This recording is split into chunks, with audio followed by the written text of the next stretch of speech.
හරි guys අපි අද බලමු රීපර්ස් කියන්නේ මොනවද ICT වල අපි රීපර්ස් යූස් කරන්නේ කොහොමද අපි ට්‍රේඩ්ස් ෆ්‍රේම් කරගන්න කියලා.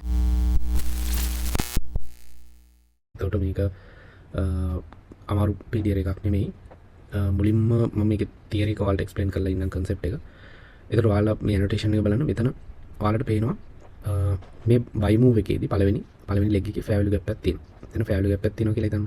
එතකොට ඒක violate කරලා ඊට පල්ලෙහින් මාකට් එකේ බොඩි එකක් කැන්ඩල් එක බොඩි එකක් ක්ලෝස් වෙනවා අපි කියවා ඒක IFVG එකක් ඉන්වර්ස් ෆැවරි ගැප් එක වෙනවා කියලා.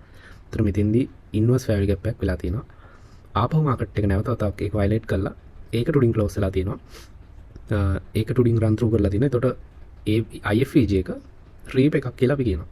එතකොට අපේ assumption එක වෙන්නේ මාකට් එක නැවත ඒ රීප් ඒරියා එකට ඇවිල්ලා bounce back වෙයි කියලා තමයි අපි මෙතෙන්දී assume කරන්නේ. එතකොට පළවෙනි ආපහු කියන්න පළවෙනි leg එකේ හැදෙන fair value gap එක disrespect කරලා ඒක violate කරලා IFVG එකක් කරනවා.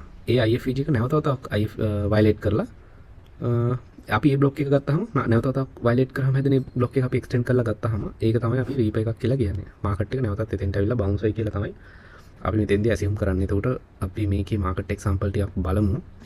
මේක දෙපැත්තටම එහෙමයි. දැන් මම මෙතන bullish example එකෙන් දාගෙන ඉන්නවා අනිත් පැත්තට bearish example එකටත්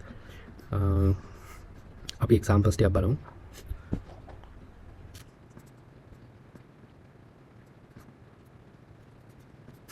ඔයාලට මෙතනත් එක්සැම්පල් එකක් තියෙනවා පෙන්වන්න. දැන් මෙතන ඔයාලට පේනවා ඒක බුලිෂ් ෆැවර් වැල්යු ගැප් එකක්. ඒක මෙතෙන්දී මේ ලෙග් එකේදී ඒක ඉන්වර්ස් ෆැවර් වැල්යු ගැප් එකක් වෙනවා IFVG එක. ඊපස්සේ මාකට් එක ආපහු ඒක උඩින් රන් ත්‍රූ කරාම ඒක රීප් එකක් විදිහට අපි සලකනවා. ඒතර ඔයාලට පේන්නේ නැති මාකට් එක එතනින් බවුන්ස් වෙලා තියෙන විදිහ එතනට තියෙන රියැක්ෂන් එක. අපි තව එක්සැම්පල්ස් ටිකක් බලමු. පේනවද මෙතන ෆැවර් වැල්යු ගැප් එකක් තියෙනවා. හරිද? ඒ ෆැවර් වැල්යු ගැප් එක මෙතෙන්දී ඉන්වර්ස් කරලා තියෙනවා. මෙතෙන්දී ඒක නැවත වතාවක් ඒක උඩින් මාකට් එක ක්ලෝස් වුණාම ඒක රීප් එකක් වෙනවා. ඔයාලට පේන්නේ නැති. එතනින් තමයි මාකට් එක බවුන්ස් වෙලා තියෙන්නේ. හරි. ඊට පස්සේ හරි මෙතනත් අපිට එක්සැම්පල් එකක් තියෙනවා. ඔයාලට පේන්නේ නැති. මේ ෆැවර් ගැප් එක මෙතෙන්දී ඉන්වර්ස් කරනවා. මේ ලෙග් එකේදී. පස්සේ මේක දිග නැවත වතාවක් වයලේට් කරනවා. ඒක එතකොට මේ අවස්ථාවේදී රීප් එකක්.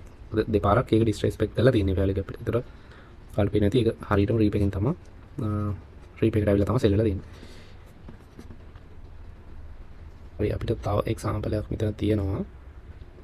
ඔයාලට පේන්නේ නැති මේ ෆැවර් ගැප් එක මේ move එකේදී ඉන්වර්ස් කරලා තියෙනවා. ඊට පස්සේ ආපහු පාරක් ඒක වයලේට් කරලා ඒක රීප් එකක් වෙලා තියෙනවා. ඒකට ඔයාලට පේන්නේ නැති මෙතෙන්ට තියෙන රියැක්ෂන් එක. හරි මෙතනත් රීප් එකක් තියෙනවා. හැබැයි මාකට් එක එතෙන්ටම ඇවිල්ලා නැහැ. මේ පොඩි ෆැවර් ගැප් එකක් ඔයාලට පේන්නේ නැති. ඒ ෆැවර් ගැප් එක මෙතෙන්දී IFVG එකක් කරනවා. ඊපස්සේ ආපහු ඇවිල්ලා ඒක රීප් එකක් කරනවා. එතෙන්ට ඇවිල්ලා නැහැ මාකට් එක. එක්සැම්පල් එකක් තියෙනවා. මෙතන ෆැවර් ගැප් එකක් තියෙනවා. මේ ලෙග් අප් එකේදී ඒක ක්ලෝස් වෙලා ඉන්වර්ස් කරලා තියෙනවා. ඊපස්සේ මේක ආපහු මේ ෆැවර් ගැප් එකට යටින් ක්ලෝස් වෙලා ඉන්වර්ෂන් එකට යටින් ක්ලෝස් වෙලා ඒක රීප් එකක් කරලා තියෙනවා.